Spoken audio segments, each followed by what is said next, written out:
So, in case you haven't heard, it's looking like the Donald Trump Elon Musk bromance is over. They exchanged some harsh words with each other and some expressed some disagreements about Donald Trump's big, beautiful bill. And a lot of pundits are taking to the internet, lots of political analysts and plenty of keyboard warriors out there theorizing over things. And I'm just going to talk really plainly about what this could mean and what it most definitely doesn't mean. Um, a lot of people are jumping to the conclusion that this is a good thing because this means that the two most powerful men on earth have now somehow split their power. Um, I'm sorry, but that's just naive. That's very naive because are you seriously going to tell me that the two most powerful individuals in the entire history of the world, in terms of political and monetary power, didn't think ahead on this and didn't actually have a plan? And maybe conspiracy hat here, right? Maybe they did actually talk with each other and come to an agreement about how to divide up the power. And it's frankly wishful thinking otherwise, because the only thing I'm hearing out of people to try to rationalize this and dissect it and analyze it, uh, try to make sense of it, is basically just to chalk it up to their egos and their personalities as painted by what? The media? Oh yeah, that's where our caricature of Donald Trump's personality and his ego and his motivations and his innermost desires come from. It's all filtered through the lens of both mainstream and social media. The same goes for Elon Musk. Of course, they choose how to present themselves, but are you honest? Are you sincere? Are you a rational human being? And will you tell me that you genuinely think that this was just Elon's meds or something like that kicking in? Um, no, I don't buy that for 1 second, because you're going to tell me that this guy has got $400 billion net worth and he's just going to make some really weird decision just because he's, upset. He's drugged out. He's on meds. Like, if that's the story, then you can't rationally account for the fact that he's like the second most powerful man in the world. Same goes for Donald Trump. Both of these are very clearly calculating individuals, and so whatever they're doing here is calculated. You can bet on that. So that's one thing. Another falling out, one outcome.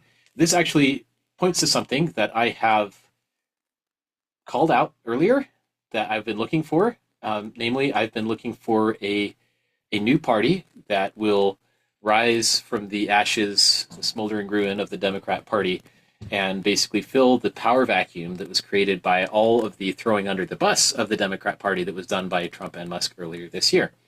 Uh, Quite frankly, I don't think it's very credible to suggest that the Democrat Party has a truly viable future with, it would be awfully hard to recover from this. I'm sure there are a lot of people who just are so anti-Trump and anti-Musk even that they could never fathom uh, anything but the Democrat Party. Simply, but the reason for that is because the Democrat Party is their one shot, so to speak. And mathematically, this is the case in a two-party system.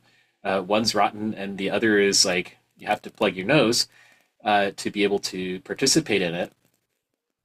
This is the exact same phenomenon as Donald Trump, loving MAGA supporters doubling down on his every action and his every statement, regardless of how ludicrous it is. You have people who will cling to the Democrat Party like it's some kind of a life raft because of that false dichotomy, because of this Leninist dialectic that's been created for us here. So yeah, there will be people who will cling to the sinking ship of the Democrat Party, but um, I think it is evident from the unprecedented bombshells and just huge, all the massive allegations of fraud coming out of Doge about the Democrats and so on, and Republicans, that they're really trying to reframe the narrative here. There's a very clear, coordinated push between both Trump and Elon to repaint the picture of American politics, and they've obviously restyled the Republican Party as the MAGA movement, basically, and there are Republicans who agree with that, and there are those who don't. There is a whole gradient of people with a wide variety of misgivings, but they go with it because they feel like that's their only thing that they can cling to. It's the one piece of flotsam that's buoyant in this political climate, and as opposed to, I guess, one other piece of flotsam out there, the Democrat Party. So these two pieces of debris. Pardon all of my value statements here, but I'm just speaking analytically and speaking with an understanding of the situation and where this is going. But yeah, I did predict that this would result in the formation of a new party, which Elon Musk was threatening to do today, taking the middle 80% so-called, basically moderates, right, and say, well, I'm going to carve off a whole bunch of, you MAGAs, whatever, if you're far right, whatever. There's a whole spectrum over there, and it's been actually blue shifted. It's been left shifted. MAGA movement is a big tent conservative movement, and then Elon Musk is like, well, I'm going to go create my own big tent moderate movement or something, right? So, and no matter how you slice it, those you should treat those declarations seriously because they carry a lot of monetary clout. They carry a lot of clout at the ballot box. Elon even bragged today saying, well, if it weren't for me, then Donald Trump wouldn't have been elected, right? So he's clearly flexing his social engineering and social media muscle here to say that he can go and make things happen at the ballot box. And so a threat that he's going to go and create a new political party, take that very seriously. I believe in that. And in case you haven't been following Sovietism this whole time, which we should have been doing, we should never have taken our eye off of those thousands of nuclear warheads that have been pointed at us continuously ever since the 60s. So we should be very, very aware of this Leninist dialectic, and it actually explains perfectly what is happening right now. In that Elon Musk is trying to control the opposition. It's that simple. There's Donald Trump and there's the opposition to him. Those are the primary political camps in the United States today. There's Donald Trump and those who are screaming at him. And yeah, there are people who are on the sidelines, as there always have been and always will be, who just choose not to get involved or whatever. But if you're looking for a movement, if you're looking for a camp, that's been it ever since Donald Trump took office again. And so by making this maneuver, by threatening to create this new independent or moderate American party out of the ashes, the shambles that the Democrats are in, they're in such disarray. Last I heard, I attended one of their meetups to figure out, do we even have a candidate? And they're like, no, we don't. We don't have a candidate to put forward in future races for the presidency or anything like that. And we're just kind of disorganized. But don't worry, it'll all be okay for reasons, right? I'm not mocking the Democrat Party. I actually, I've got friends from everywhere around the political spectrum, and so I hope you don't mind my speaking fairly bluntly here. I'm not here to mock anyone, but can you see this? Can you see that Elon Musk is, styling himself at least as left of Trump and a moderate still? This might maybe what he wants to call himself, but basically make a political party that's attractive to all those people who are disaffected from the Democrat Party. If he's talking about the middle 80%, then clearly he does mean, like, you can't have 80% of voters without, basically taking out the Democrat Party. So that and he's doing this in opposition to Trump, and so it acknowledges that the new way these little KGB, sorry, I'm trying to avoid the epithets here, but these little puzzle pieces, this is the new lay of the land. This is the new framing of the political system. Is you have the Trumpians with their MAGA, and you have the Elonites with their massive moderate tech bro union, right? And so we can get offended by that all we want, but if these are the people who control the narrative, if these are the people with all the money and all the political clout, then you can bet that this will reshape the political dialogue. It will reshape the parties. The Republican Party has, in fact, already been massively. It's basically undergone. I'll go ahead and state it this way: it's undergone a trans surgery. Basically, the Republican Party has been effectively neutered from what it was to where it is now, this MAGA movement, and goodness knows what that even is. Um, but objectively speaking, you can get offended at this, but it's true. It is a national socialist movement, and then you have the Elonites, and he says, "Well, don't worry." He's like, you could say that he's just being crazy or whatever, or just overreacting, but no, a tweet where he's saying, "I'll take the 80% middle and make a new party out of it." That has consequences. That has serious repercussions. And all of the political analysts and strategists out there are now going to be looking at this and saying, oh, okay, how do we rebrand ourselves so that Elon likes us, so that we can have a piece of this new political pie that's been carved up for us by our all powerful autocratic overlords?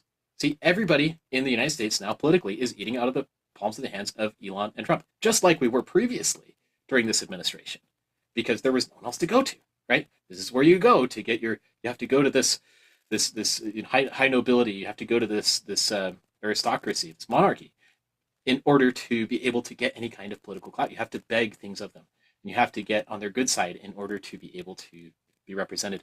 And Elon Musk has even threatened to bankroll challengers to the sitting Congress, since a lot of this is supposedly coming from that big beautiful bill fallout with Congress not choosing to cancel all the pork that Elon says is in it, which, like, yeah, pork is bad, I get it, but if you're going to use this as an excuse to practically oust, whatever huge percent of Congress and replace them with Elon Musk loyalists, I'm sorry, but that's not actually an improvement, because if Elon Musk is true to his word, and I have every reason to believe that he will be in this regard, at least, because he has previously offered money pots for people to vote a certain way, and bribery, just unvarnished bribery. I'm just going to call it what it is, for people to, vote and participate in politics a certain way that is catering to Elon, right? So if you're doing that, then you're signing up to say, yeah, I'll go fight for Elon in Congress.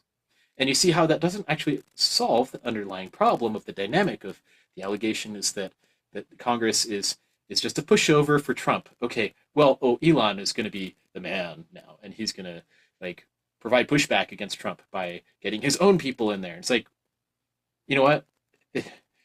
Take it back to Federalist number 47, to where this is. I'm going to pull this up. Federalist number 47. James Madison defined tyranny for us. I love this. Listen to this. Okay, he says, the accumulation of all powers, legislative, executive, and judiciary in the same hands, whether of one, a few, or many, and whether hereditary, self-appointed, or elected, may justly be pronounced the very definition of tyranny. So, yeah, the Federalist Papers don't differentiate as to whether it's like one or a few people, or even a tyranny of the majority, right? That has this monopoly of power. If you have any body that is like unified and has like the lion's share of the power, then if you have a monopolized government, you have one party with a supermajority that controls all of the apparatuses of government, then it's game over. It's checkmate. You have a tyranny. And so a lot of more liberal-leaning folks tonight, I've heard, are in an attitude of eat, drink, and be merry. I'm going to go have a glass of wine tonight and stuff, because I'm going to celebrate that, Donald Trump and Elon Musk had this great divorce. And because that means now the power is fragmented. I'm sorry, you're just fooling yourself, bro. You are really fooling yourself. You're really reaching for an excuse to try to read in some kind of happy outcome from this, because it's theater. I mean, you look at the Soviet playbook, and when you're near, appear far. When you're far, appear near. When you're divided, appear united, and vice versa, right? Anyways, so portraying things not as they really are is really in the Soviet playbook, and both Donald Trump and Elon Musk have shown that they follow that to the letter. Anybody who disagrees with that, by the way, feel free to debate me on it. I'm not an angry person. I am 100% rational in my approach to this. These are just the facts. These are the facts. I can pull up the playbook. I can say, yep, look at this, and I can put it in front of your face. And the only way anyone, by the way, I've had multiple people come on here and try to like dissect and deconstruct and contradict these claims. But the only way anyone has ever been able to attempt to launch an argument in contradiction to this is to say, well, We can just hope that that's not the case. Or, well, we've psychoanalyzed Trump and Musk, and that's not their personality. But again, according to whom? The media. And who controls the media narrative? Are you starting to get the picture? Like, the enemy is combined. The Lord told us this in the Doctrine and Covenants so many times, and yet we have this massive dissonance to where we don't want to believe, even when the proof is rubbed in our, it's like dragging across our eyeballs. It's that painful. That, like, yeah, they're birds of a feather. Yeah, they're on the same team. Are you seriously so naive? Do you believe that just because somebody, oh look, I changed the disguise I was wearing. I'm not wearing the mustache nose glasses anymore. I'm putting on clown makeup. See, I'm a new me, right? And that is to a T. That is the perestroika deception imposed on us by the Soviet Union. And liberals and conservatives alike, for some reason, just drink it all up because they don't want to face reality. They're stuck in this illusion, this delusion that says all is well in Zion, yea, Zion prospereth, and so many members of the church do this too. Why? Is it because you're afraid to upset people? Is it because you're afraid of being left behind and disenfranchised by this political system that's usurped power over us? Is it because you're afraid to make Lucifer angry with you? You're afraid to oppose him? You're worried that by giving in, or rather by opposing him rather than giving in, that worse things will happen? Really? Okay, let's look at nuclear blackmail, because that's been going on for centuries. Sorry, not centuries. It's late. It's been going on for decades. Blackmail generally has been going on for centuries. But you look at this and you say, well, if we hand over Ukraine, then maybe he'll be satisfied, right? And then, oh, but now he's asking, not just asking for, he's demanding Poland too. Well, let's throw Poland over too, and maybe he'll stop. Oh, but now he's demanding Finland. Okay, he can have the Finns. Estonia, Latvia, Lithuania. Unification. We don't even recognize those countries. We don't even know what they are. We never learned about them in school. They're just small countries. Not a big deal, right? Oh, now he's coming for Romania. Turkey. Oh, whoops. China just invaded Taiwan. Reunification. Really? Do we all belong as one big happy family under the control of Satan? Is that the argument we're buying just because we're geopolitically illiterate? That everyone belongs under Satan's dominion? Whoops, there went Great Britain. Great Britain fell. Whoops, there went Germany, France, Spain, Italy, and all the countries in between. Whoops, there went Africa. China came for it.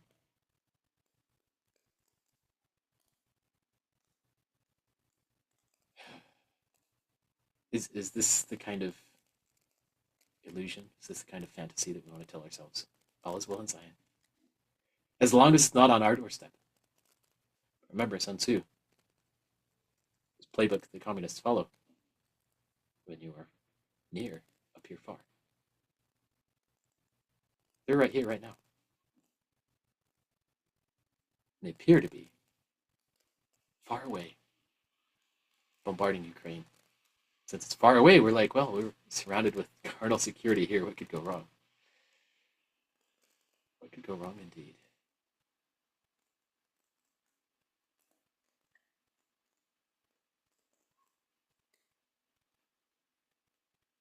There's so much more we have to do. And not enough time left to do it. Listen to the prophets. They write about everything.